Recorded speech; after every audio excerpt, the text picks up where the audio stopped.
Salut tout le monde, bienvenue à ce nouvel épisode du Faber Cast. Je suis votre animateur Faber Glass et puis cette semaine, on a un épisode que je suis très excité de vous présenter parce que j'ai fait des entrevues avec deux combattants que j'avais jamais reçus auparavant, que j'avais très hâte de parler à ces deux combattants-là, je dois vous l'avouer. Et puis c'est fait, je vous présente ça aujourd'hui. Le premier segment du podcast a lieu en direct en compagnie d'Elias Theodorou. Il va se battre à l'UFC Ottawa, c'est dans le co-main event de la soirée, un très gros combat pour lui face à Derek Brunson. On parle de ça, mais on parle de plein d'autres choses aussi parce que Elias a toujours mille et un projets, est toujours impliqué dans mille et une choses. C'est quelqu'un qui se garde très occupé en dehors de la cage. On parle évidemment de cannabis, c'est un sujet sur lequel il est très vocal, le cannabis médical. Il tente d'obtenir une exemption thérapeutique pour cette substance-là, puisque c'est pas encore permis, même si ça a été légalisé au Canada en termes de règles MMA, ce n'est pas encore permis, même si des médicaments comme les painkillers sont permis à certains endroits. Donc, tente de nous donner plus d'informations par rapport à ça et comment on dit, raise awareness. Ça fait comme 3 fois que je reprends l'intro parce que je sais pas comment dire raise awareness en français. Donc je le dis juste en anglais, je m'en sac. Il veut raise awareness concernant cette cause-là. Et puis il nous parle aussi des autres choses dans lesquelles il est impliqué parce que Elias est toujours impliqué dans mille une choses, je viens de le dire. Du fait même, on a Julien Leblanc sur le podcast. C'est une portion en anglais. Ça se peut que je reçoive Julien, mais il nous parle un peu de son combat contre Aiemann Zahabi. C'est bref, straight to the point. On voit que Julien est très motivé pour ce combat-là, donc on le reçoit un peu. Ça se peut que je le reçoive encore plus tard, plus proche de son combat, parce que je pense que c'est un combat qu'on mériterait de passer peut-être un peu plus de temps dessus. Anyway, Julien, je l'ai reçu comme 5000 fois sur le podcast déjà depuis, donc c'est pas quelqu'un que j'ai de la difficulté à obtenir là, entre vous et moi, c'est un de mes bons amis. Et puis ça se peut qu'on le revoie, mais il est là avec l'entrevue d'Elias, donc Julien Leblanc sur le podcast aussi cette semaine. Ensuite, je me prends un petit segment en moi pour parler de la signature UFC de Charles Jourdain. C'est quelque chose qu'on avait excessivement hâte qui arrive, puis c'est un peu arrivé out of nowhere. Je pense qu'on s'en attendait pas totalement, puis boum, c'est arrivé, puis je réagis à ça. J'ai pas fait de vidéo séparée, parce que je me suis dit, ça pourrait être un très bon sujet de discussion pour le podcast. Donc je fais ça, et je vous fais mes prédictions pour le deuxième tour des séries éliminatoires, plus que mes prédictions sur mes tours ont été absolument horribles, bien que les deux seules séries que j'ai réussi à bien prédire sont les deux équipes que j'ai placées en finale de la Coupe Stanley, c'est-à-dire Boston et San Jose. Donc, j'ai quasiment tout raté mes prédictions au premier round, mais mes prédictions des deux équipes finalistes sont encore intactes. Let's go les Sharks. Je dirais jamais let's go les Bruins. Je m'abaisserai pas à ce point-là, mais bref. Tout ça pour dire que ça va nous mener au dernier segment du podcast, qui est une entrevue avec Aiemann Zahabi, qui lui aussi va se battre à l'UFC Ottawa. Lui, c'est après une longue absence de la cage, il a subi un sévère KO à son dernier combat UFC, c'est-à-dire contre Ricardo Ramos. A pris une bonne pause, la pause nécessaire, mais de retour dans le gym depuis. Et est affamé de retourner dans la cage, montrer aux gens ce qu'il est capable de faire, tenter de finir un combat lui aussi, et de prouver qu'il est un sérieux contender dans la division des 135 livres de l'UFC. Donc on parle de ça avec lui, puis on a aussi peut-être un peu d'inside information sur quelques prospects du Tristar dans l'UFC qu'on attend d'avoir dans les plus hauts sommets de leur division. Si c'est pas cette année, c'est au début de l'autre année, notamment Arnold Allen, Mirsad Bektic et Nasrat Akparas, Mansour Barnaoui aussi. Donc on parle aussi même du combat Rory contre John Fitch. Donc regardez, j'ai pas mal parlé longtemps pour cette intro-là. On s'en va directement au podcast. Bonne écoute tout le monde, et puis on se voit dans le milieu pour mon petit segment, puis on s'en parle à la fin.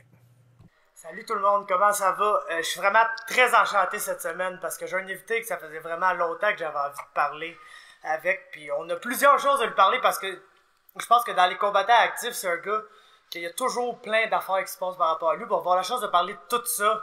And it's my man Elias Theodorou. How you doing, man? Fantastic. Yeah. Thanks to be here. Yeah, what I was saying is that amongst all the fighters, you're probably the one that has the most thing going on at all times. Yeah. So I was saying that we'll be here to talk about, yes, your fight against Derek Brunson, because that's a big one. Of course, that's a big opportunity to get, like, finally into the top 10. And it's going to be a good fight. It's the co-main event of the UFC Ottawa. Everybody's looking forward to it. But I want to talk about other things too, like ring boyism, maybe? Yes, yeah. And another thing that I think we can start with, since people that have been listening to me, they know that that's the exact subject I want to talk to you about. And I even got a prop, my man. So let's do this. Très.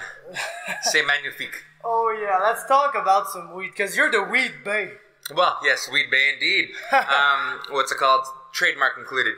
Yeah, man, I just saw the website the other day. What was that exactly? Well, it's obviously a spin in some ways in regards to, for those that know about Salt Bay. Yeah. He's an influential butcher and Renaissance man in his own right, who was a sensation online and became viral, and then made a career out of it, and was able to use that as a platform to showcase his restaurants and kind of be a cultural presence.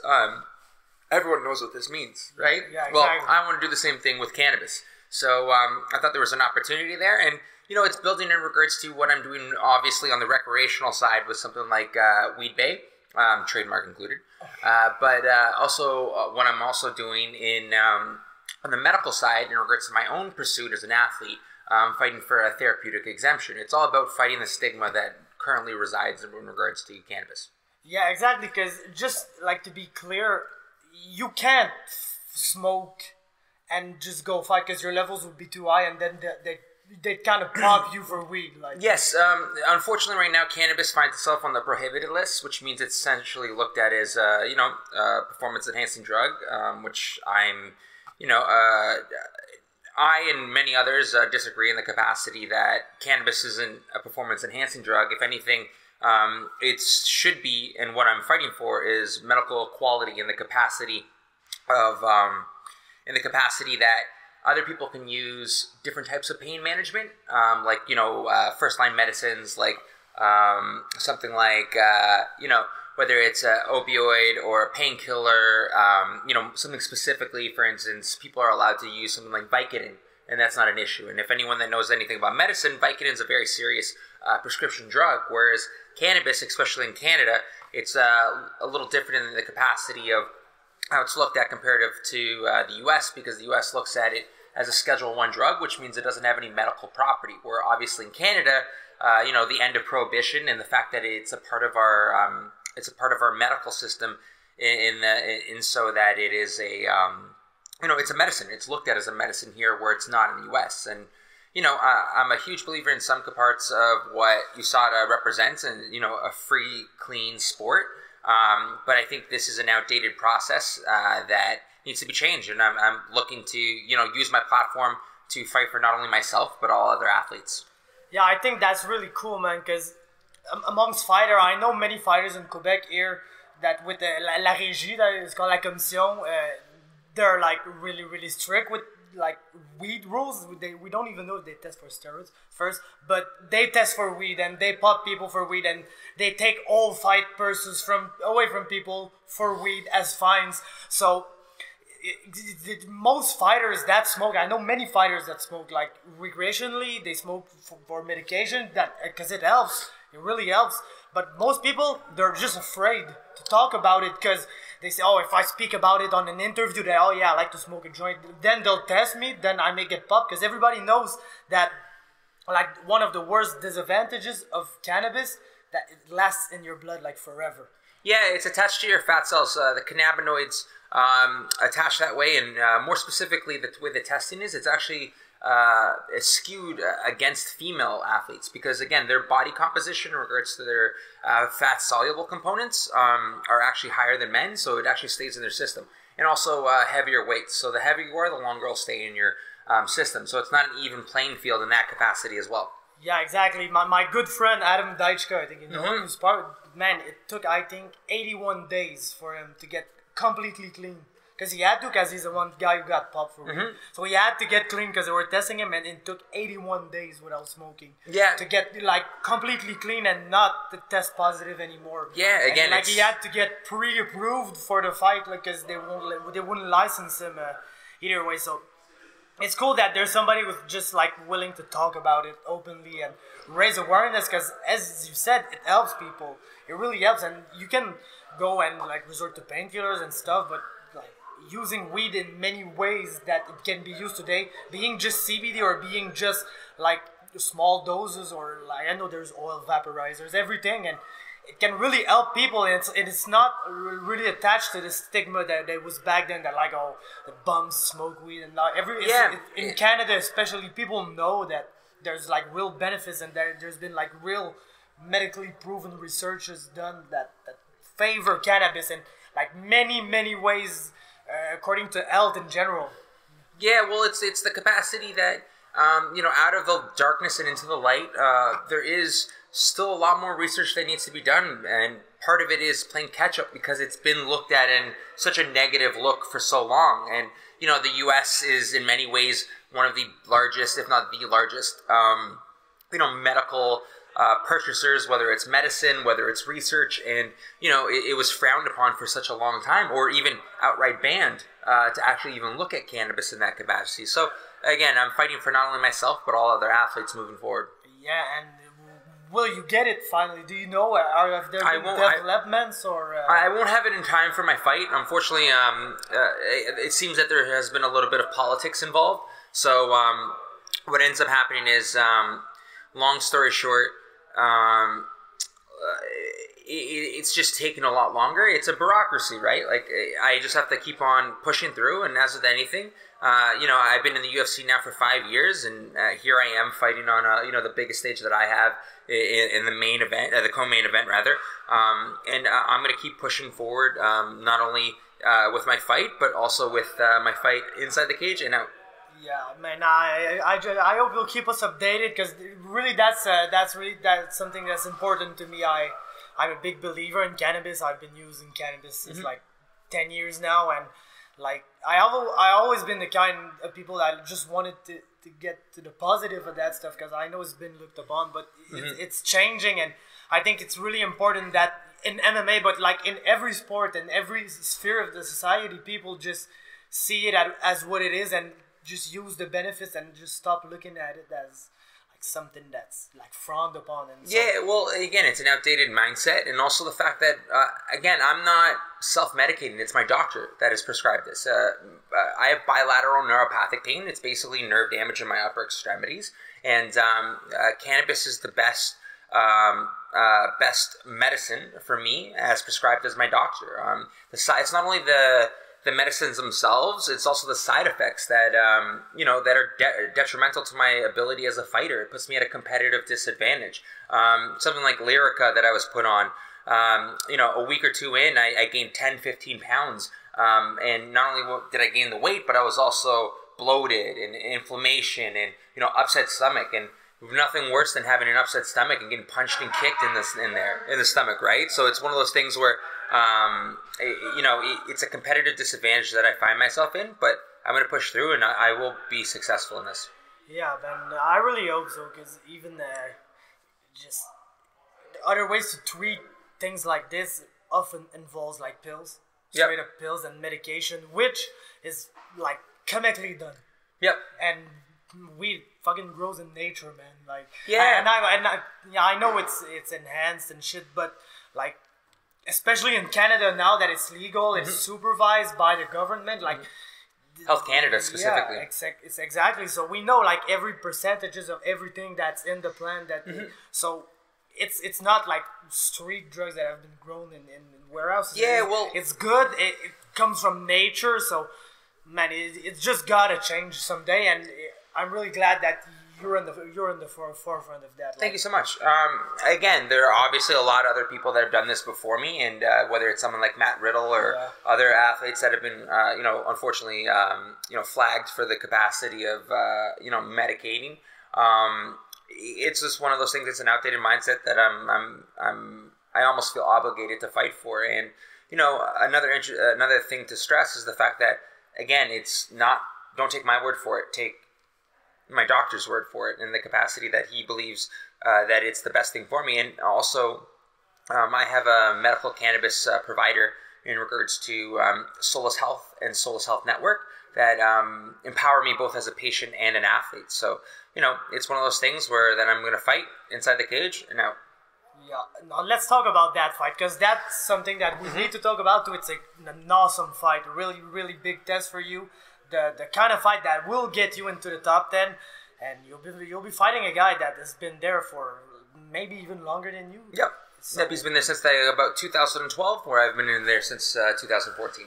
Yeah, so a veteran, a guy that has fought the best. He's fought the champ. He's fought like the second guy in the division. He's fought everybody. So how does that like feel to finally be in that spot? Like after 5 years, you said you've been working your way up, like it's kind of a slow grind, man. You've been getting step ups, but like now it's the time that you get that big fight, that name guy that people know. So how does it feel? Like a couple, like 1 week and a half out? Yeah. Well, it's a week Saturday, right? So no, I feel good. You know, I think it was the best route in the sense that I didn't start martial arts like he did in wrestling in high school. He's a D1 or D2 wrestler. So, you know, he has even more experience than I do. And so is most of the fighters that I've been in. I'm 30 now, and I've been training in it. I trained in my first year in martial arts in any capacity. No wrestling, no karate, no boxing. Before that, when I was 21. So I've been in the UFC for 5 years, and only 4 years of martial arts before that. So it's been a little bit of a learning curve, and you know, in the capacity of you know, I'm growing as a martial artist. Obviously, I'm trying to learn my funky style. I think one of my positives that I've been able to use from that, you know, funky style is the fact that I'm a blank canvas, so I'm able to kind of adapt and grow with the coaches around me, and kind of put it all together, and I feel better and better every single time.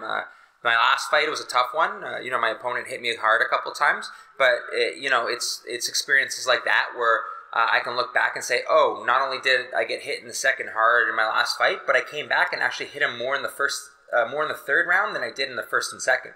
So it's not only to get hurt and have adversity, but to come back even stronger. It adds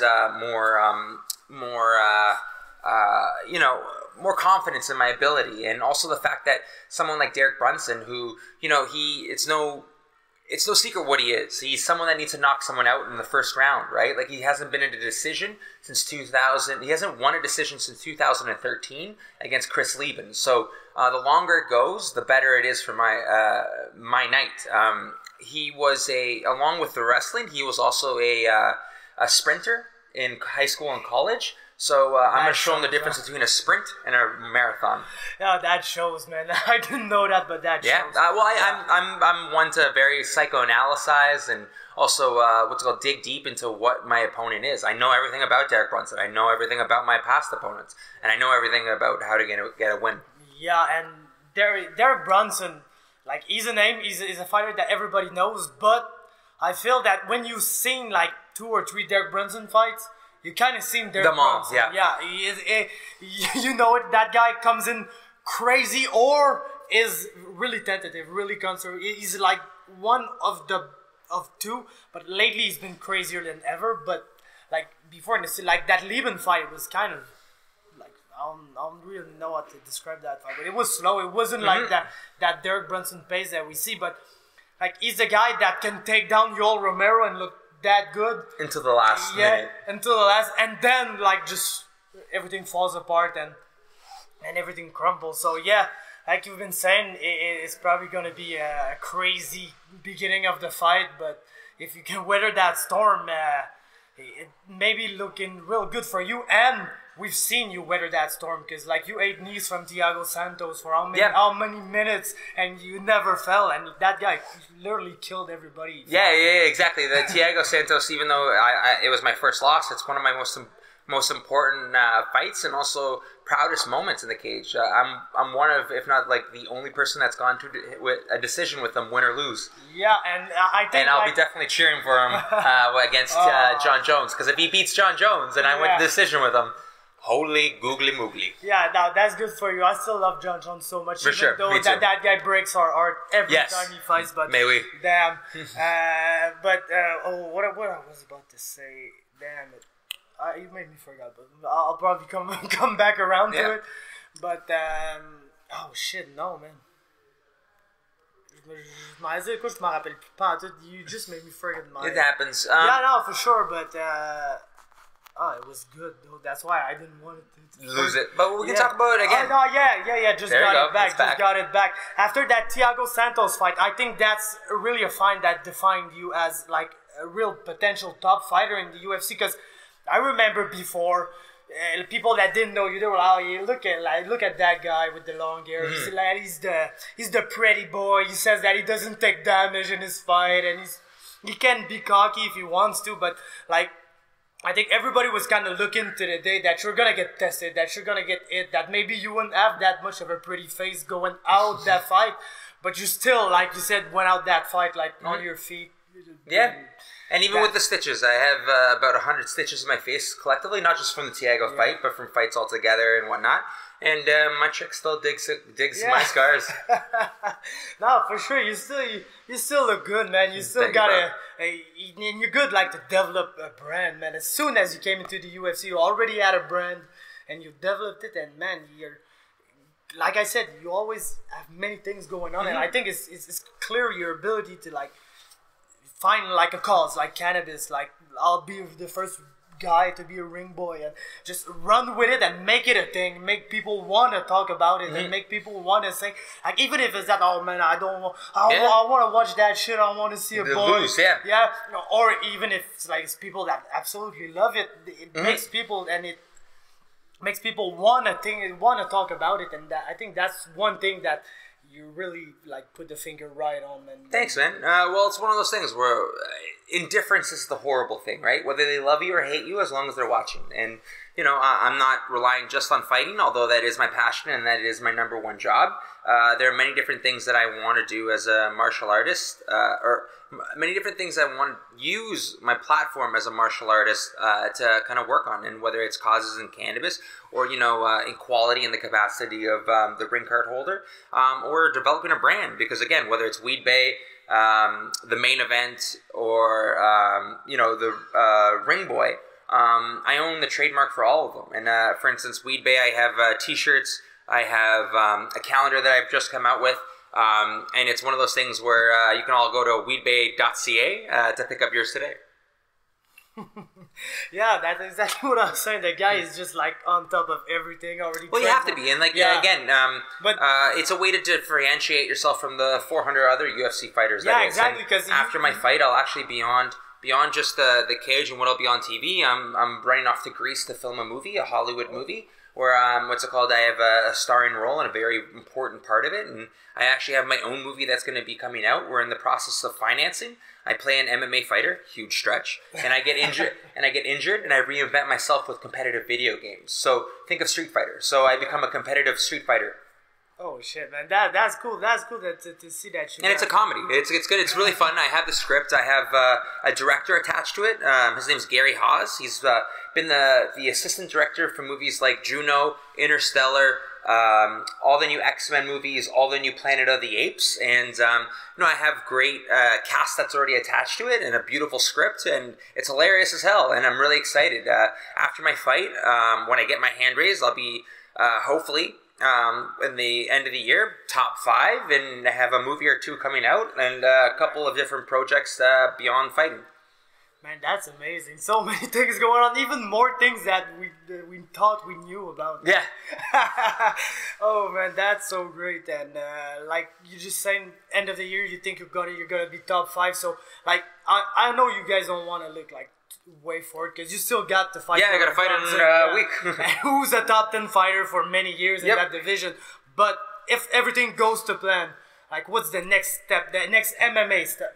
To get my therapeutic use exemption to be able to use medical cannabis. My next fight is not against necessarily one man, it's against the stigma of medical cannabis. And that's what I'll say after I win. You know, I know that's the point. Like I said in my last fight, I know that's the point where I'm supposed to call someone out, but my fight is not against one person.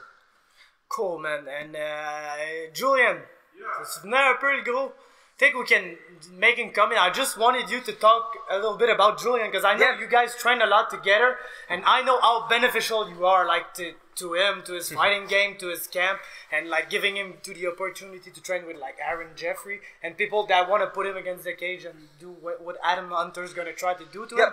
But can you talk about what Julien brings for you? Because I know that it's a working relationship, like both party provides. So. Well, most importantly, it's grown into a friendship, my man. What's it called? For instance, whether it's here in Montreal, or his visits out to my hometown, or even coming with me to the Performance Institute and training at the UFC Institute down there in Vegas. It's been great. Like I said, he's a friend, he's a training partner, and he's also southpaw. And coincidentally, I keep on fighting southpaw, so it kind of works out. It's 9 out of 11? Yeah, 9 out of 11 fights in the UFC have been against southpaws. My only 2 losses are... This will be 11th fight. It'll be my 8th southpaw, and my only 2 losses are to people that are regular stance. That's crazy, man. So, Julien, man, ça va? We can keep it in English, no problem. Ouais, mais on peut, I work my English all the time with Elias. So. Yeah, because I'm too dumb to speak it. So let's do it in English then, so maybe your opponent will know what you're talking about if he's listening. Because you're in a huge fight too, man. It's going to be in your hometown, Gatineau. You're going to have a lot of people in, and man, they're putting you in like a huge fight. A guy that, with Marc-André Barriault gone, and with what happened with Strania, he's probably the #1 guy in Canada at middleweight. I know you'd probably say it's Aaron. I guess maybe you've got an argument too for Aaron Jeffrey, but Adam Hunter, he's been signed. Shit happened in the UFC, and he got cut, and now you're fighting him. So how about that opportunity? How about that spot? That's what I need. It's the fight that I need, man. After what happened the last year, it wasn't a good year for me, and I feel I'm there, man. Right now, I've been quiet for the last year, but I'm there, man. And he's gonna know, and everybody's gonna know. It's my redemption, May 24th, in front of my hometown. That's what I like. I already sold like 200 tickets. It's gonna be crazy. Robert Gartin's gonna be full, so I hope you guys don't miss it. And Adam is a big challenge, but I'm ready for it, man. And I'm not scared of him. Like not an announcement. I don't care. I know he's gonna come to take my head off. I'm gonna be ready. And he's basically doing all the time the same thing, man. He starts like a crazy, and then it goes like this. So we'll see, but I'm ready for everything, and I can't wait to fight him May 24th. Yep. How much do you think your last fight factors in like the general thought of people saying, "Oh shit, this is gonna be a rough one," like for Julien? People can say whatever they want. I don't care, man. They didn't, maybe because I wasn't with TKO before, they didn't see my last fight. I was 5-0, 5 finishes, and I'm gonna be 6-1, 6 finish. That's it. That's all. My last fight, man. It's a bad day at the office. It happens, and happens to everyone. Like exactly. I've turned the page, man. Exactly. I've turned the page. Like I tried a new weight. It didn't work for me.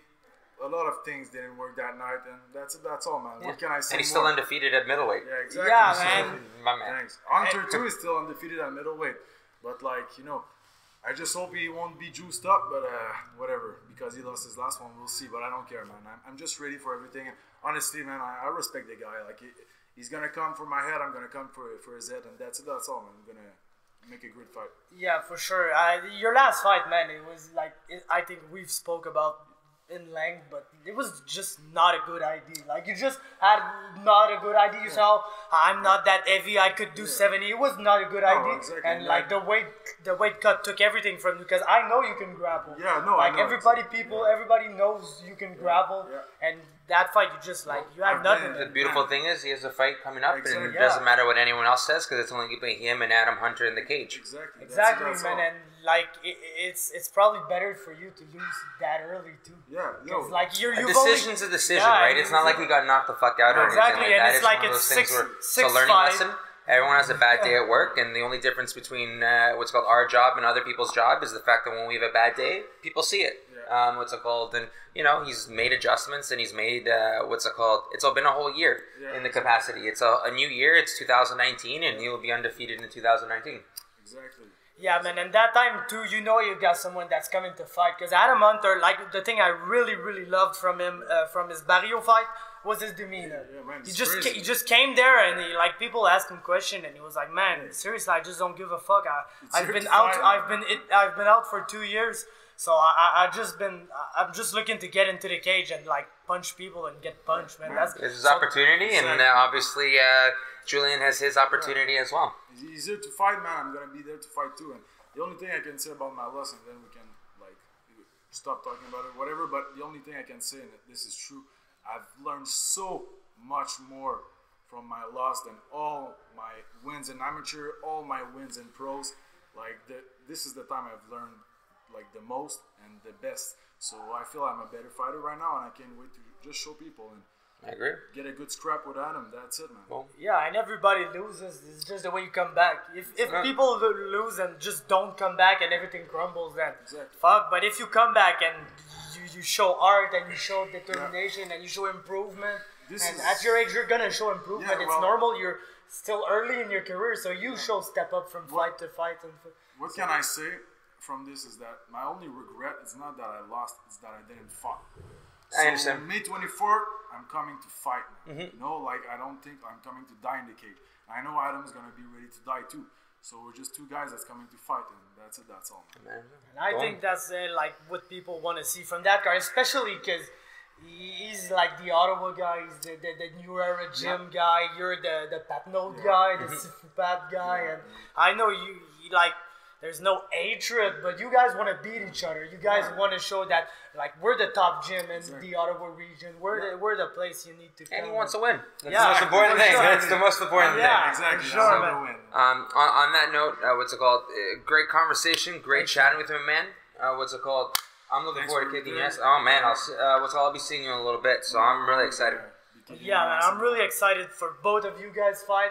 I'll be in Ottawa cheering real hard for the main event. Yes, Who'll sir. be fighting in the co-main event. Yes, sir. And man, I thank you very much for taking the time to speak with me. Like I said, it's been like a long time that I wanted to have you Well, on. I'm glad we did it. Have that conversation like about cannabis, about everything, and just keep us posted. Yes, and sir. I hope, man, by the end of the year, like, you're a huge Hollywood star, and we can say, hey, we know that guy. He came by your gym and he trained. We And keep burning.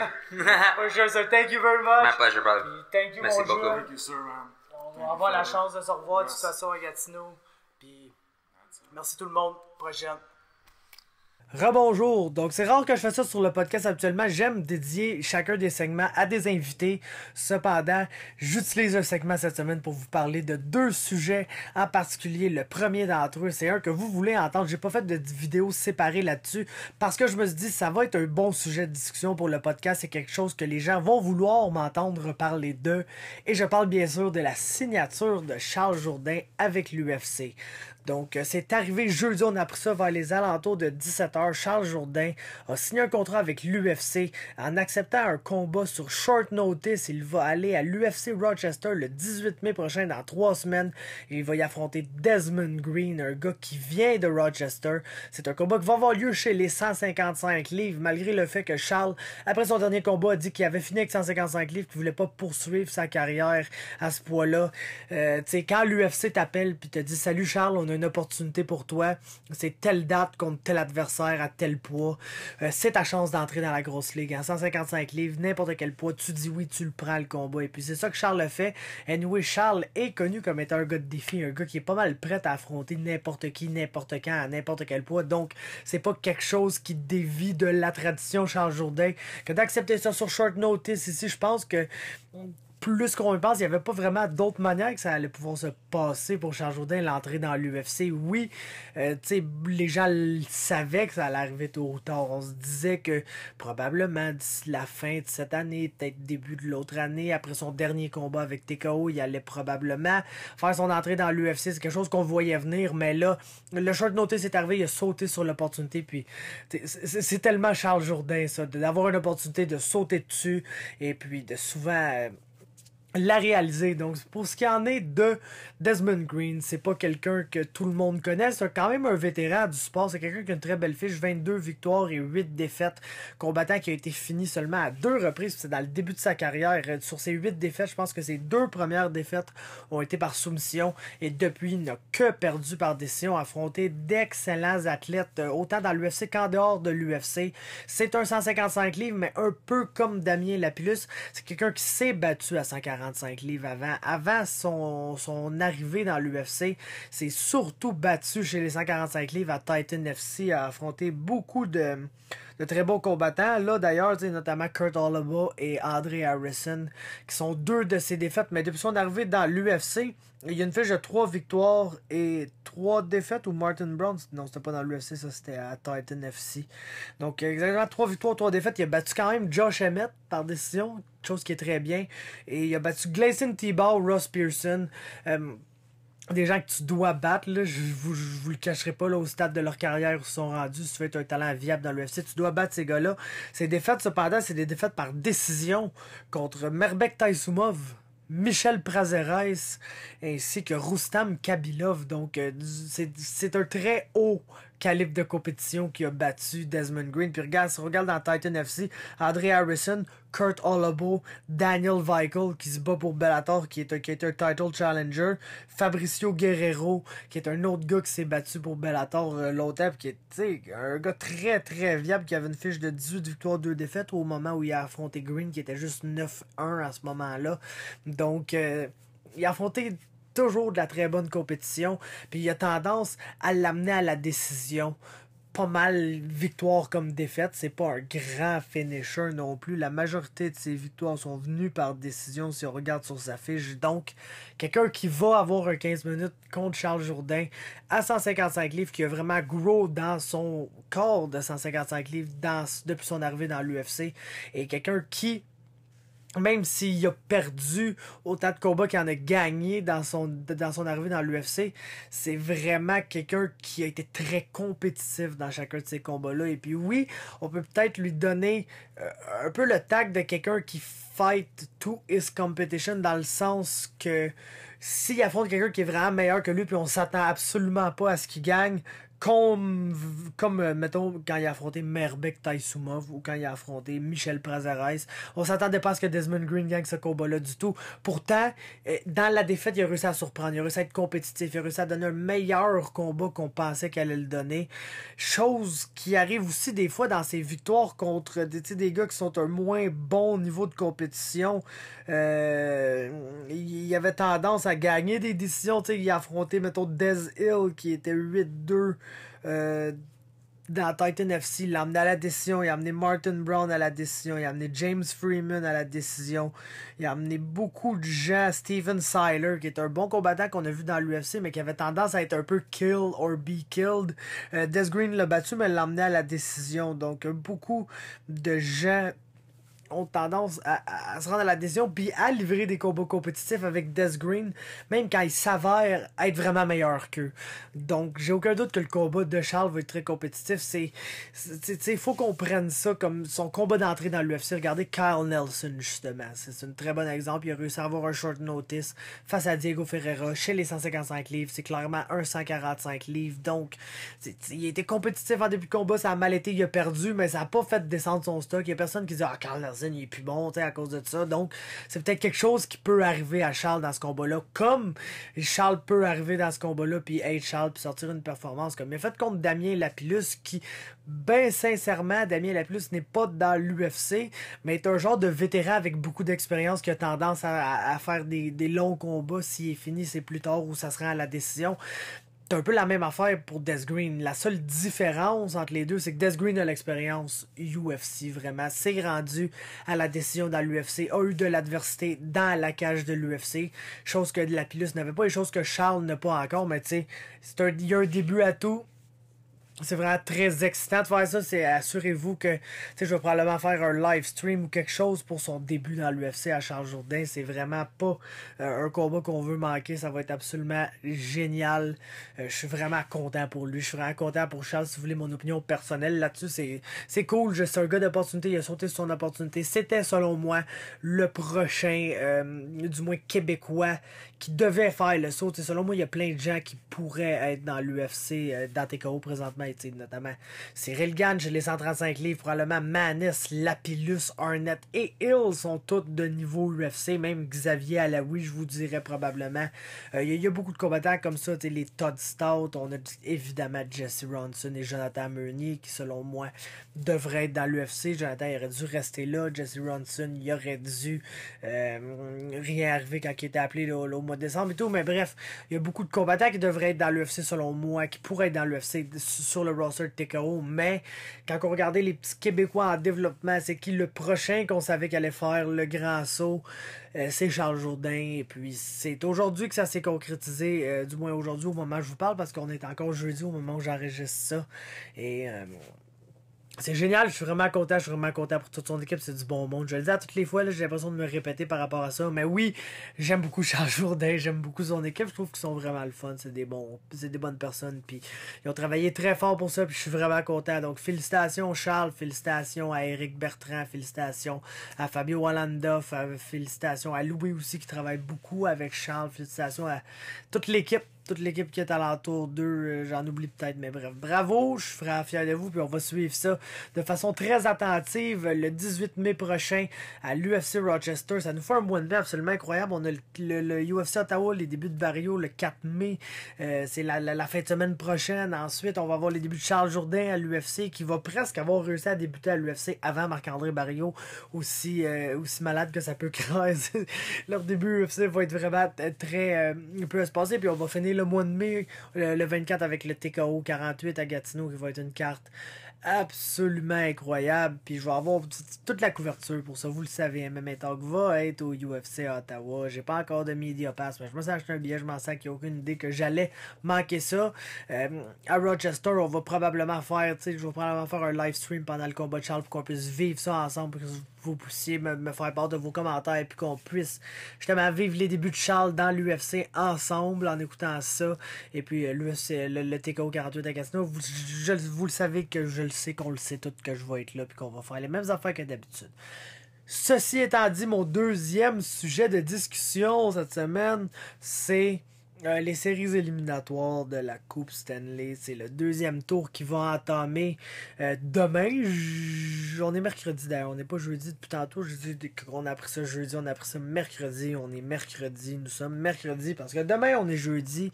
Et demain on va voir le premier match du deuxième tour. En ce moment, si vous voulez avoir un peu une idée de quelle heure il est, je viens tout juste de finir d'écouter le match entre les Hurricanes et les Capitals, qui heureusement a été gagné par les Hurricanes. Je suis tellement content, vous n'avez même pas idée à quel point je suis content que les Hurricanes aient gagné cette série-là puis passent au deuxième tour. J'aime pas vraiment les Capitals, j'ai jamais été un fan des Capitals, puis j'adore les Hurricanes, je trouve que c'est une jeune équipe, j'adore leur défensive, j'adore Sébastien Nao, j'adore beaucoup de jeunes dans cette équipe-là, donc let's go Hurricanes. Mais je voulais vous parler des différentes séries, peut-être faire une petite prédiction. J'avais fait ça pour le premier tour avec Seb Mani. Là, je le fais tout seul. Fait que c'est ça qui arrive. Et puis la première série dont je veux vous parler, et non la moindre, parce que cette série-là engendre un beef entre moi et Stephane Patry, parce que Stephane Patry, je sais pas si vous le savez, c'est un grand fan de l'Avalanche du Colorado, parce que c'est un vendu, puis c'est un gars de Québec, puis il veut pas prendre pour les Canadiens de Montréal, puis il aime encore ses Nordiques, puis il pleure le fait que ces Nordiques ne reviendront probablement pas de sitôt à Québec. Donc ça fait de lui un partisan de l'Avalanche, puisque ces Nordiques sont maintenant à l'Avalanche. Et puis, malheureusement pour Stéphane, ces Avalanches devront affronter mes Sharks de San Jose, mon équipe préférée dans la Ligue nationale de hockey. Et puis ça fait qu'il y a un beef entre moi et Stephane Patry, parce que il prend pour son team d'avalancheux, d'anciens Nordiques, et puis moi je prends pour les Sharks. Puis c'est ça, on peut pas bien s'entendre. Le hockey, c'est plus grand que la vie, tu sais. Donc, c'est ça, moi et Stephane Patry, on est en beef. Donc, Patry, ça ira pas bien ton affaire, man, je le dis. Tes Avalanches, là, 0 pinball. Moi, je prédis pas une victoire de ce team-là du tout là, pour la deuxième ronde. Oui, Martin Jones est pas capable d'arrêter un ballon de plage, mais Martin Jones a les deux meilleurs défenseurs de la Ligue nationale devant lui. Et puis c'est pas Macar là, ou quelque chose de même, comme Steph disait à la voix des guerriers. Je sais même pas c'est qui ce jeune-là. En fait, je sais très bien c'est qui là, c'est un très bon jeune défenseur, mais tout ça pour dire un peu de trash talk sur le site, ça fait pas de mal à personne, mais tu sais, Macar, pas Macar, Barry, pas Barry, l'Avalanche ont pas l'équipe des Sharks de San Jose, puis oui, ils vont peut-être faire mal d'avoir perdu Joe Pavelski aussi, parce qu'il s'est fait sortir assez sévèrement là, dans le dernier match, qui a complètement changé l'allure du match d'ailleurs, qui a donné cette série-là aux Sharks de San Jose dans un dénouement absolument incroyable que j'ai absolument manqué parce que je dormais. Mais c'est pas grave, j'ai checké les highlights le lendemain, puis c'était bien le fun, puis j'étais bien content d'apprendre que mes Sharks passaient au deuxième tour et allaient pouvoir écraser l'Avalanche de Stephane Patry. Donc, je suis bien content pour ça. Et puis, tu sais, les Sharks ont gagné cette série-là. Comme j'ai dit, j'ai peur que l'absence de Pavelski fasse mal. Mais je pense vraiment que ça va être un duel entre la grosse ligne de l'Avalanche et puis Carlson et Burns. Je pense qu'à tout moment, il va y avoir soit Carlson, soit Burns sur cette grosse ligne-là, sur ces gros éléments-là, qui sont McKinnon, qui sont Rantanen, qui sont Gabriel Landeskog, on les connaît, mais je pense que je me dois de favoriser les Sharks dans cette série-là, parce que autant Martin Jones n'est pas le meilleur des gardiens de but, autant Grubauer non plus. Et puis, oui, tu sais, il connaît des bons moments pis tout, mais c'est pas... Si j'avais à donner le titre de gardien Cendrillon des séries, Cendrillon après la saison qu'il a connu, peut-être pas, mais bref, ça serait Robin Lehner. Robin Lehner accorde aucun but. Donc, je pense pas que c'est Grubauer qui va venir voler le show ici. Je pense que les Sharks, même sans Pavelski, ils ont une belle petite équipe, une belle petite attaque. Ils ont au moins 3 trios qui produisent beaucoup. Puis, ils sont capables d'aller plugger les trous. S'il manque un Pavelski, tu peux monter peut-être un Melker Carson au centre. Quelqu'un qui est capable, qui n'est pas de Joe Pavelski. On s'entend, c'est probablement leur meilleur joueur si on enlève Logan Couture puis leurs 2 défenseurs qui sont les 2 meilleurs dans la Ligue nationale, comme j'ai mentionné. Mais bref. Il y a moyen de patcher des trous à San Jose. C'est quand même une équipe qui a de la profondeur. Contrairement à l'Avalanche qui souvent ils ont pas mal l'air d'une équipe avec une ligne et demie. Puis oui, 2 bonnes paires de défenseurs. Puis un gardien qui goal un peu sa tête depuis le début des séries. Bien que je suis pas porté à croire que ça va continuer. Puis c'est ça, j'ai mes Sharks face à l'Avalanche de Stéphane Patry. Donc Patry, tu vas manger tes bas, big, désolé. Mais c'est ça qui arrive. Sharks en 5 dans cette série-là. Ensuite, on passe à la série pour laquelle j'ai absolument le moins d'intérêt. Ce sont les Blues et les Stars. Je peux pas croire que les Stars ont battu l'Avalanche. Moi, pourtant, j'étais convaincu que Tyler Seguin et Jamie Benn savaient plus jouer au hockey. Ça a été dit par même les membres de l'organisation des Stars qui sont absolument des génies. Je peux pas croire quand tu dis ça de tes 2 meilleurs joueurs qui sont 2 des meilleurs attaquants qu'on a vus des 10 dernières années dans la Ligue nationale qui continuent quand même à jouer pour toi et à mettre de l'effort puis que tu réussis à les battre les Prédateurs de Nashville en première ronde des séries. J'espère que ça va lui faire manger ses bas à ce style clown-là. Mais tout ça étant dit, je pense pas que j'ai vraiment confiance contre les Blues. Les Blues viennent de sortir les Jets, viennent de sortir probablement une des équipes favorites dans l'Ouest. Donc je pense que les Blues arrivent avec beaucoup de momentum dans cette série-là. T'as toujours le facteur Ben Bishop. Je ne sais pas ce qui est arrivé avec Ben Bishop cette année. C'est comme redevenu un gardien de but excellent qui... toujours une faiblesse dans le top du net, là, par exemple. On s'entend, le gars, il a des très grosses pattes, puis il couvre beaucoup de filets, il est gigantesque, mais on dirait qu'il a de la misère à se servir de sa mythe puis son bloqueur un coup des fois. Fait que peut-être une petite stratégie, lancer top corner, les boys, mais pour vrai, j'ai confiance dans les Blues, une équipe très, très, très complète, grosse offensive, bonne offensive aussi, qui est capable de forecheck, très bons attaquants de two-way chez les Blues sur plusieurs des trios. C'est une belle petite équipe, puis je pense que c'est probablement à ce stade-ci l'équipe favorite dans l'Ouest, selon moi, pour se rendre en finale de la Coupe Stanley. Donc j'ai les Blues à un 5-6 et tout. Je dirais 6 les Stars connaissent des bons moments, mais je pense que mes choix des Sharks et des Blues sont clairs dans l'Est, probablement plus clairs que mes choix dans l'Ouest. Alors qu'on a les Highlanders contre les Hurricanes comme première série que j'adore, pour être bien franc avec vous. C'est sûr que j'aurais aimé voir les Pingouins là. Les Highlanders jouent très bien. Robin Lehner est absolument incroyable depuis le début des séries. Il ne laisse absolument rien passer. Et ça va être lui le gros facteur encore dans cette série-là, je crois, parce que si Robin Lehner continue à garder les buts comme il fait, ça va être dur pour les Hurricanes de marquer des buts. Mais les Hurricanes sont très bons. Moi, j'ai confiance. Pour être franc avec vous, je prends vraiment pour les Hurricanes dans cette série-là. Je vous le cacherai pas. Mais je pense que je vais aller pour les Highlanders en 7 ou en 6. Ça va être une longue série, ça j'en ai aucun doute, ça va être une série chaudement disputée.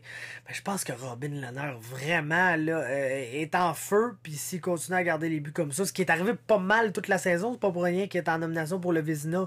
Je pense que ça va être très dur pour les Hurricanes malheureusement, qui viennent d'overcome les odds le big time en battant les Capitals et Alexander Ovechkin, les champions de la Coupe Stanley, viennent de les sortir de là. Donc ils overcome les odds, oui. Mais ouais, j'ai de la misère à avoir confiance en les Hurricanes. Mais même, ils ont une excellente défensive. Je pense que ça va être une série à bas pointage d'une manière ou d'une autre. Mais je pense que Robin Lehner va continuer d'être le facteur marquant comme il a été, comme il y a une grande partie du fait que les Highlanders ont une saison comme ça. Et puis je pense que ça va continuer dans la série. J'ai les Highlanders en 7. Et puis finalement, Boston Blue Jackets, oh my god, c'est une série qui est déchirante pour moi. Déchirante parce que, écoutez, j'ai le choix de prendre pour les Bruins ou de prendre pour John Tortorella. Puis ben franchement, j'ai envie de faire ni un ni l'autre. Pour vrai, si les deux équipes pouvaient perdre cette série-là, je serais vraiment content. Je déteste les Bruins. Écoutez, ils viennent de battre les Maple Leafs. C'est absolument crève-cœur. Les Maple Leafs, c'est mon équipe dans l'Est. C'est ma probablement deuxième équipe préférée dans la Ligue nationale après les Sharks de San Jose, watch out Patrie. Mais bref, tout ça pour dire que j'ai pas envie qu'aucune de ces deux équipes gagne là, mais je pense que les Bruins vont gagner, là, for the record. Aussi, je pense faut que je prenne pour quelqu'un. Je pense que je prends pour les Bruins dans cette série-là. Ben franchement, je pensais jamais dire ça un jour dans ma vie, mais je pense que je prends pour les Bruins parce que j'aime pas les Blue Jackets, j'aime pas John Tortorella, j'aime pas le fait que l'équipe a vendu absolument son avenir au complet pour aller chercher des joueurs de location qui voudront même pas signer là, puis que, tu sais, moi j'aime ça, les équipes qui finissent dans le bas une couple d'années, repêchent très haut, puis là se rebâtissent, créent des dynasties comme les Kings l'ont fait, comme les Blackhawks l'ont fait, comme les Penguins l'ont fait, puis les Blue Jackets, ils ont essayé d'adopter l'approche. Moi, je vais aller chercher tous les joueurs de l'occasion possible, faire un gros push pour gagner la Coupe Stanley, et puis c'est bien parti. Ils ont sorti le Lightning en 4. Bobrovski semble être bon en série pour une raison ou une autre. Mais Tuukka aussi est bon en série. Les Bruins, c'est une équipe de série, c'est une équipe qui est rodée pour ça. Ils ont le meilleur trio dans la Ligue nationale en Marchand, Bergeron, Pasternak. Et puis, tu sais, si j'ai le choix de prendre pour John Tortorella pour une équipe qui essaie de jouer la game de location, ou de prendre pour Patrice Bergeron, je vais prendre pour Patrice Bergeron. Puis pour être bien franc avec vous, autant ça me déplaît, ma prédiction au début des séries éliminatoires pour gagner la Coupe Stanley, c'était les Bruins de Boston. Donc je vais encore avec les Bruins de Boston ici. Évidemment, j'ai pas le choix, ça me déplaît grandement, mais j'ai Boston en comme 6 matchs dans cette série-là. Donc on récapitule, j'ai Boston en 6. Je prends pour Boston. Dans l'autre série, j'ai les Highlanders en 7. Je prends pour les Hurricanes de tout cœur. Dans l'autre série, j'ai les Blues contre devant les Stars en comme 5-6 matchs, c'est ça que j'ai dit. Pour qui je prends, je suis complètement indifférent à cette série-là, mais mettons, je prends pour les Blues. Et puis Sharks contre Avalanche, attache ta tuque, Patrie, parce que ça ira pas bien, mon gars, man. Il va tourner Avalanche, ils vont se faire croquer tout rond par mes Sharks. Tu vas capoter, ben raide. Et puis, c'est ça, man. C'était mon petit segment, mes prédictions pour le deuxième tour des séries éliminatoires et ma réaction à la signature UFC de Charles Jourdain. Et puis, ben, c'est ça. Salut tout le monde, comment ça va? On est aujourd'hui en présence du seul et de l'unique Aiemann Zahabi, qu'on va avoir la chance de revoir dans la cage très bientôt, dans un combat qui nous excite beaucoup, particulièrement les Québécois. Puis je voulais qu'on parle de ça aujourd'hui, puis je suis vraiment content qu'ils prennent le temps de nous parler de ça. Donc salut Aiemann, comment ça va? Ah, ça va très bien, et toi? Moi, ça va toujours super bien. Comme je te dis, je suis vraiment content d'avoir la chance de parler avec toi aujourd'hui. T'es à l'aube de ton retour dans la cage. Ça fait un petit moment qu'on t'avait pas vu. Et puis tu vas être en action là à l'UFC Ottawa. C'est face à Vince Morales. Donc je voulais juste savoir comment tu t'étais porté depuis la dernière fois qu'on t'a vu dans la cage. Comment je me suis porté? Ouais, comment ça a été? Comment tu vas, dans le fond? Là? Ah ouais, tout va bien. C'était dur de retourner dans l'entraînement les 3 mois après le chaos. Bien sûr, j'ai pris mon temps à revenir. C'était dur, parce que dans le gym, je fais beaucoup de sparring avec Arnold Allen et Mirzad Bektik. C'est un peu plus lourd, puis quand on y va, on va à 100%, on va fort. Puis c'était dur de retourner au gym avec ces gars-là. C'était pas au niveau tout de suite après un KO. But là, j'ai beaucoup de confiance. Je suis revenu à normal. Ça fait 1 an, puis je suis prêt à rentrer dans la cage. Ça a-tu été dur de dealer avec cette défaite-là? Parce que moi, j'ai regardé le combat justement il y a quelques jours, parce que j'ai des prédictions à faire pour cette carte-là, puis c'est sûr que c'est le KO que tout le monde se rappelle, mais je pense pas que le monde se rappelait à quel point ça allait quand même bien pour toi, ce combat-là, je pense, jusqu'au moment où ça s'est arrivé. Fait que je me demandais comment t'étais vécu avec ça d'un côté peut-être plus émotionnel. Là. Ouais, c'était dur parce que je pense que, c'est sûr, lui a lancé le coup. Sur 50% du chaos, c'était de lui, mais je pense que l'autre 50%, ces 2 mois j'ai devenu trop agressif, parce que il m'a pas fait mal le premier round ou le deuxième round. Avec ses coups, il me faisait rien. Je pensais que je pouvais rentrer dans ses coups et il me ferait pas mal du tout. Puis je pensais que moi, avec mon right uppercut et mon jab, je lui fait mal. Puis je pensais qu'il était commencé à briser mentalement. Et je voulais vraiment le finir. Parce que moi, j'aime pas gagner par décision. Je veux finir tous mes combats. Puis je pensais que j'étais proche à le finir. Donc j'étais allé comme Terminator mode. Puis je voulais vraiment finir le combat. T'sais? Parce que moi, je veux gagner le bonus. Je veux pas juste gagner des combats. Je veux faire de l'argent. Je veux devenir populaire. Les affaires comme ça. Puis je suis tellement habitué que quand je ouvre ma machine, les gars, ils tombent. Puis je leur finis facilement. Puis bon, il était un gars avec un bon record, bonne expérience. Puis il m'a bien pogné. Puis je trouve que une grosse partie, c'est de ma faute. J'étais trop agressif.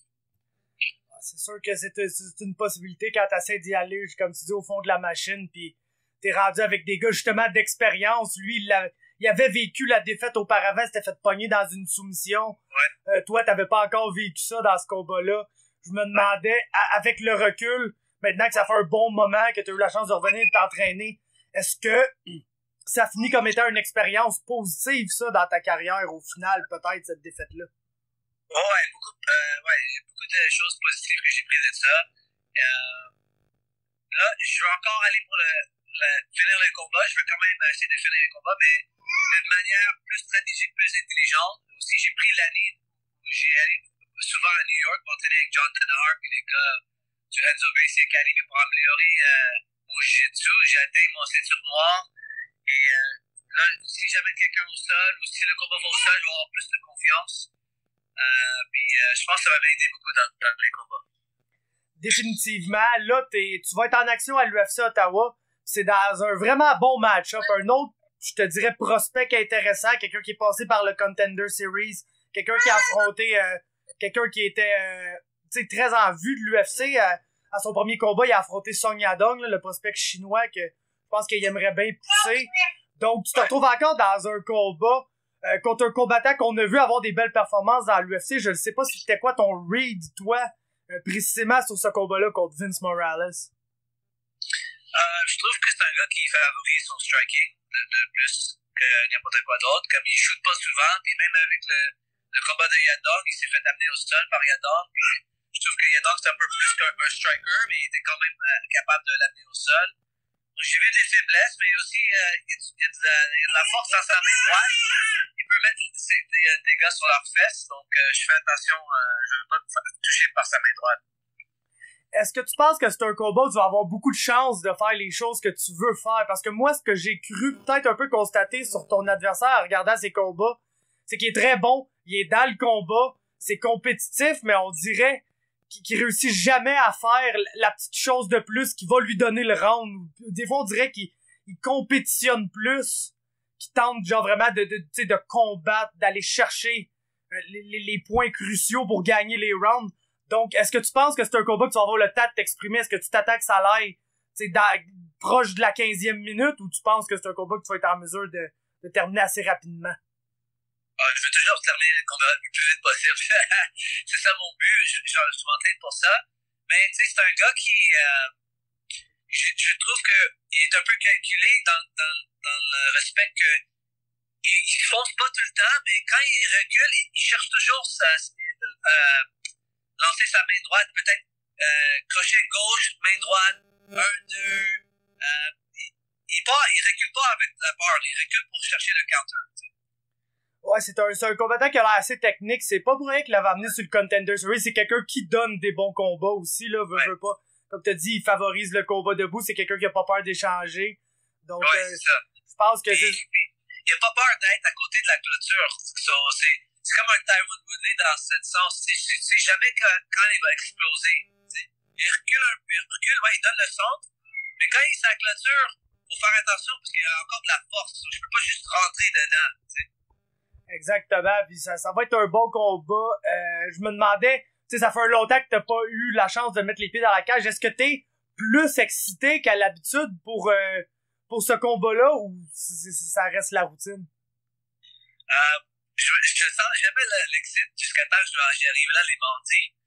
Mais pour moi, comme dans mon histoire, comme c'est un gros combat pour moi puisque c'est un comeback, tu sais. Ça fait 1 an que je n'étais pas venu, puis quand j'ai perdu mon combat, beaucoup de personnes autour de moi, ils savaient que c'est sûr que j'allais retourner. Puis il y a du monde qui m'ont demandé, oh, est-ce que t'es fini, puis je veux juste, I want to extinguish that, tu sais, je veux juste enlever toute la doute de tout le monde pour ce combat-là, que je veux montrer que j'ai rien perdu dans l'autre combat. Comme, j'ai perdu le combat, mais mentalement, je suis encore là, tout va bien, puis j'adore le sport, je veux toujours compétitionner, puis je suis encore meilleur que j'étais là, à cette date-là. Ouais, tu sais, je comprends un peu la question dans le sens que c'est sûr que c'est un gros chaos, ça s'est retrouvé sur des listes de fin d'année pis tout, fait que c'est sûr qu'il y a des gens qui auraient été victimes de quelque chose dans le genre pis qui se diraient ouais, pas sûr que j'ai envie de retourner faire ça, mais tu sais, des fighters comme vous, on l'a vu toi dès que t'as eu la chance de retourner dans le gym, on te voyait dans le gym, tu sais, on voyait dans tes stories Instagram que t'étais là, tu t'entraînais, tu t'améliorais, et puis je pense que tu sais, c'est juste ça qu'on a besoin de voir pour savoir que le gars il a encore la drive justement là, de continuer puis d'aller de l'avant. C'est sûr que si quelqu'un revient pas dans le gym pendant 6 mois, 7 mois, là, il y a des questions qui se posent, mais dès que le gars peut être dans le gym, s'il est déjà dans le gym, c'est là que tu vois que la drive est encore là, puis que justement ça va pouvoir être utilisé comme quelque chose de positif, cette défaite-là, parce que on le sait, c'est arrivé au plus grand, toi-même, tu connais bien Georges Saint-Pierre, évidemment. Ça y est arrivé avec le combat de Matt Serra. Lui, c'est sûr que c'était vraiment à une plus grande échelle, il était déjà champion du monde et tout, mais c'est une défaite comme ça qui lui est arrivée, puis c'est bon de voir justement que tu continues de foncer là-dedans, et puis que on va finalement avoir la chance de te revoir dans la cage. Moi, personnellement, je suis super excité pour ce combat-là. C'est une carte qui a beaucoup d'amateurs québécois qui ont l'œil dessus aussi, parce que on a un combattant que beaucoup de gens aiment, en Marc-André Barriot, qui va faire ses débuts. On a tous nos combattants canadiens qui sont en action sur la cage, et puis dans la cage, puis toi t'es un de ceux qui va représenter le Québec sur cette carte-là. On n'aura pas la chance d'avoir Oli, on n'a plus la chance d'avoir Georges, donc c'est comme c'est un peu en plus toi étant du Tristar, c'est comme un peu toi qui porte le flambeau des Québécois sur cette carte-là, du moins là. Selon moi du moins. Merci. Je suis fier de le porter aussi. Excellent. Je me demandais juste finalement que tu me dis au début, quand je suis revenu dans le gym, je me suis entraîné avec Arnold Allen, je me suis entraîné avec Mirsad Bektic, et puis je veux juste que tu nous parles un peu, tu sais, de ces gars-là, puis de la chance que t'as dans le fond de les avoir à tous les jours avec toi, puis de littéralement avoir des combats plus difficiles que ton combat probablement, à tous les jours dans le gym. Mirzad, c'est un fou de lutte, là, puis il m'a amené, tu sais, quand j'avais pas vraiment ma confiance, puis je recommence à prendre des coups, tu sais, à la tête, il était capable de m'amener au sol, il me torchait, tu sais, vraiment au début, mais maintenant, tu sais, je retourne à être proche, comme moi, puis lui, c'est like neck and neck, tu sais, on est au même niveau, puis avec Arnold, man, ce gars-là, il frappe plus fort que personne ne m'a jamais frappé dans ma vie, tu sais, il a vraiment de la force dans ses mains, tu vas avoir plus dans ces combats quand il atteint plus d'expérience, mais je te dis, dans le sparring, c'est un cogneur, ce gars-là. Puis quand je retournais de mon chaos, comme j'avais des butterflies dans ma ventre, chaque fois on avait un round ensemble, tu sais. Mais maintenant, c'est comme, j'étais capable de I overcame it, overcame all the fears, the butterflies, puis là, ça va à 100% avec eux.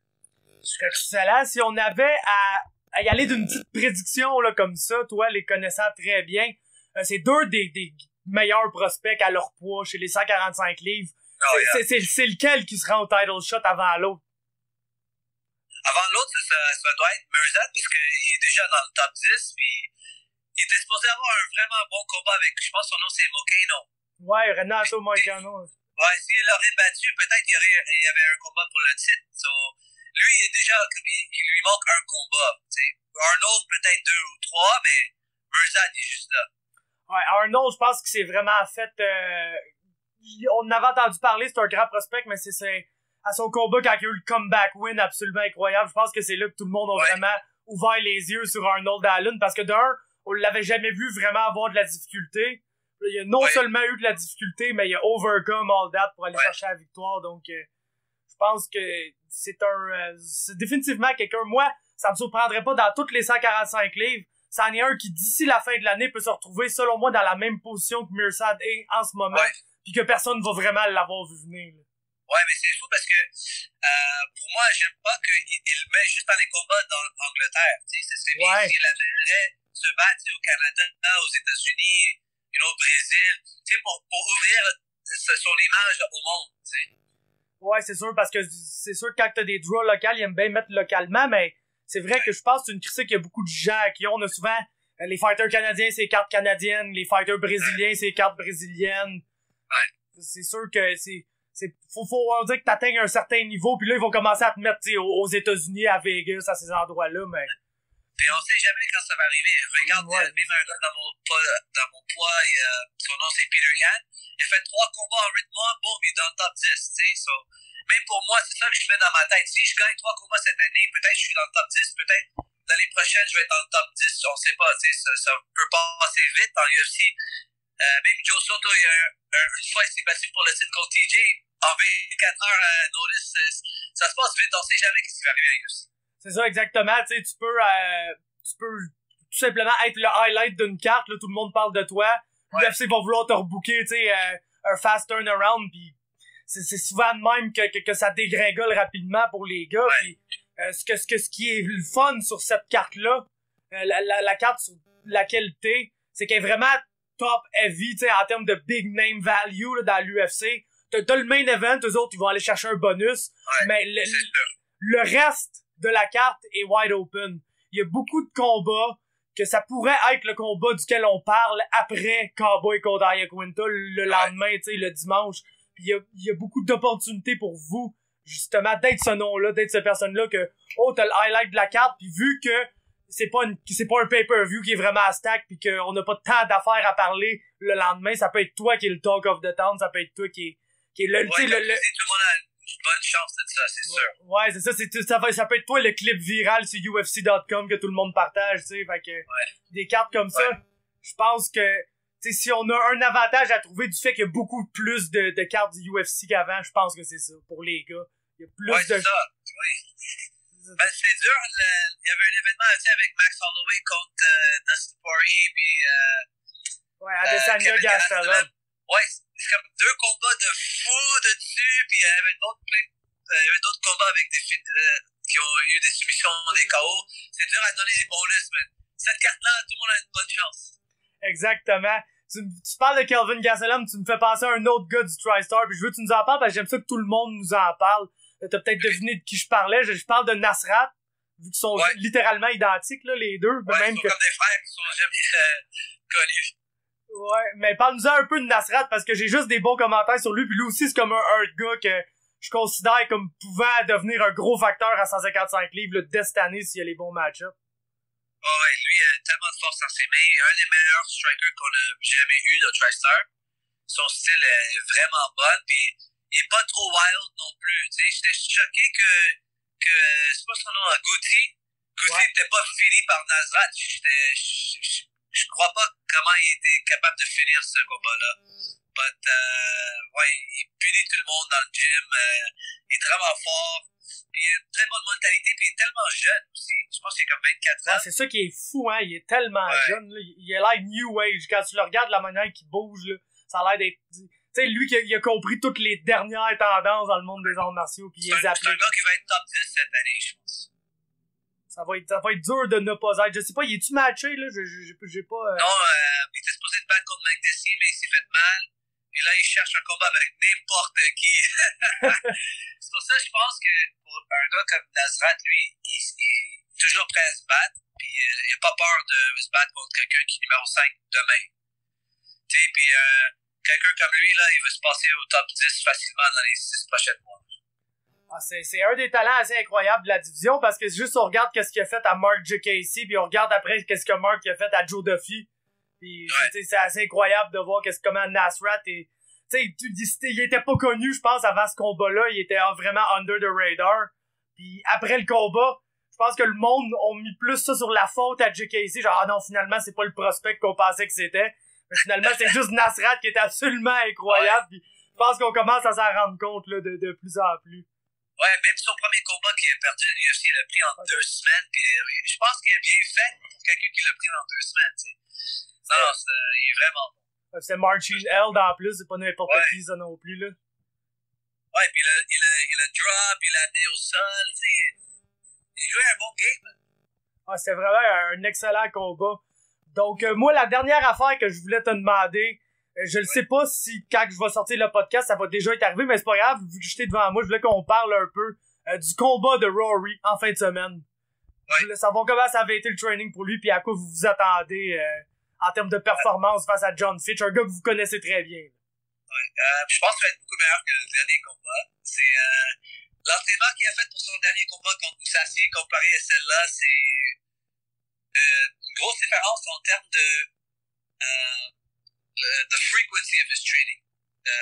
Ouais, il est venu plus souvent. Ouais, il est venu plus souvent, il s'est entraîné plus fort, il était plus dans le gym, puis il était plus dans sa tête mentalement qu'il doit le gagner ce combat-là. Avec Moussassy, il dit ouais, je veux le gagner le titre, tu sais, il était pas vraiment investi, tu sais. Pour ce combat-là, ils veulent pas le perdre. Donc, je suis content avec ça.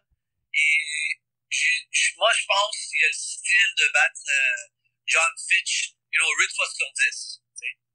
8 fois sur 10, il le bat facilement, je pense.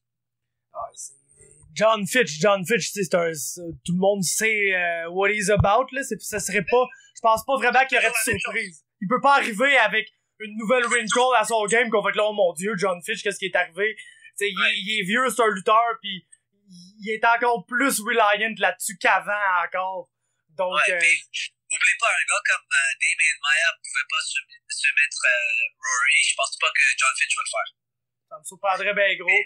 C'est intéressant qu'est-ce que tu dis par rapport au combat d'avant, par exemple, parce que c'est vrai que c'est un super fight, pis ça avait l'air fun. Là, on fait ça, c'est pour le show, Gegard, Rory, deux gros noms, probablement les deux plus grands noms dans Bellator. Fait que je trouve ça intéressant que tu me dises que dans le fond, pour Rory et tout, c'était peut-être plus genre fun que quelque chose de vraiment très très sérieux pis de vie ou de mort, là, dans le fond. Là. Non, comme je peux pas dire qu'il était pas sérieux, mais j'ai pris qu'il était pas autant investi qu'il était avant. Je sais pas parce que, tu sais, peut-être dans sa tête, on n'a pas parlé de ça, mais peut-être dans sa tête, ok, il y a moins de chances de gagner parce que c'est un gars qui est plus petit, qui monte sur, comme peut-être il se préparait mentalement que, ok, peut-être mes chances sont moins bonnes, so, I don't know, ou peut-être c'est l'inverse, peut-être il disait, Moussassy est tellement facile que je vais le détruire. Je suis pas sûr, j'ai jamais demandé parce que c'est dur à parler des affaires comme ça quand c'est plus mental. Quand c'est quelque chose que, you know what, savait pas comment lutter aussi bien qu'on pensait, on peut parler de ça. Mais quand c'est quelque chose dans la tête, c'est dur. Je suis pas le gars à lui demander. Mon frère, c'est le gars à lui demander. Oh, et Firas, c'est le philosophe, hein? C'est lui qui a... Ouais, c'est ça. Donc, des affaires comme ça, c'est quand c'est personnel, Firas, il s'arrange avec les gars. Yes, mais ouais, c'est bon à savoir qu'il est motivé pour ce combat-là. Moi, j'ai hâte de voir la suite du tournoi. Là. Pour vrai, je trouve que c'est le match-up le moins intriguant qu'il y a au début, mais c'est une bonne manière de mettre l'année en branle puis d'avoir d'affronter les match-ups peut-être plus intrigants là, par la suite. Pas que après ce que MVP a fait, je pense qu'il va vraiment battre Douglas Lima. Là. En fait, je m'attends vraiment à avoir Lima McDonald un rematch. Moi, je prends Lima par le kick. Je m'attends vraiment à ce qu'il y ait un Lima McDonald rematch en finale de ce tournoi-là, là, mais je pense que pour moi, c'est ça que je pense qu'il va arriver, mais on ne sait jamais. C'est un tournoi. Les tournois sont fous aussi. Ouais, c'est clair. C'est toujours un résultat qu'on penserait pas. Ouais, comme des séries de la NHL en ce moment. Il y a aussi un de nos gars qui s'est battu. Il a gagné un tournoi pour battre pour le titre pour $1 million. Ouais, Mansour, il fait très bien dans ce show-là. Ouais, est-ce que c'est quand le combat? C'est ça que je veux savoir. Je sais pas c'est quand le combat, mais je sais que c'est bientôt. Il poste tout le temps sur Instagram. Je pense qu'il va revenir aussi à TriStar pour faire son camp d'entraînement pour ça. Il a fait tous ses camps d'entraînement pour les autres combats, donc je pense qu'il va continuer à venir ici.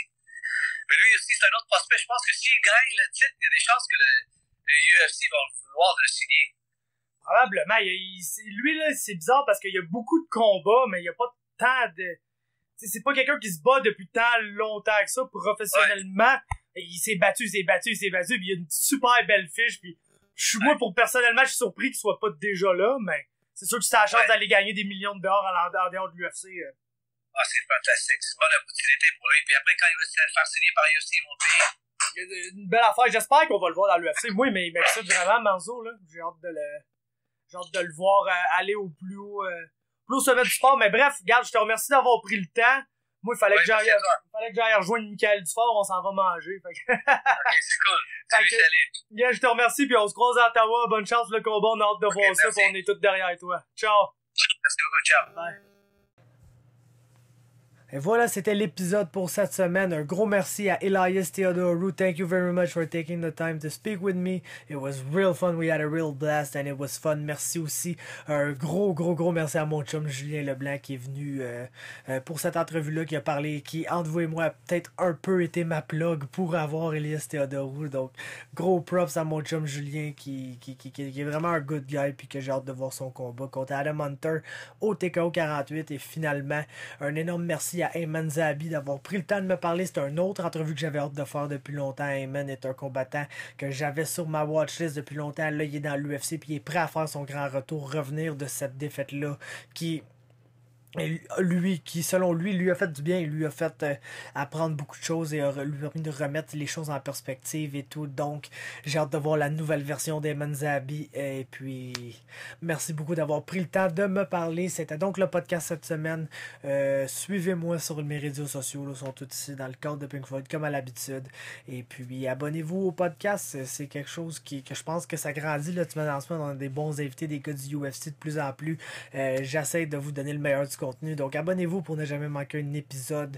Et puis abonnez-vous sur tous les réseaux sociaux. Puis on se voit la prochaine fois. Vous savez comment ça marche. Ciao.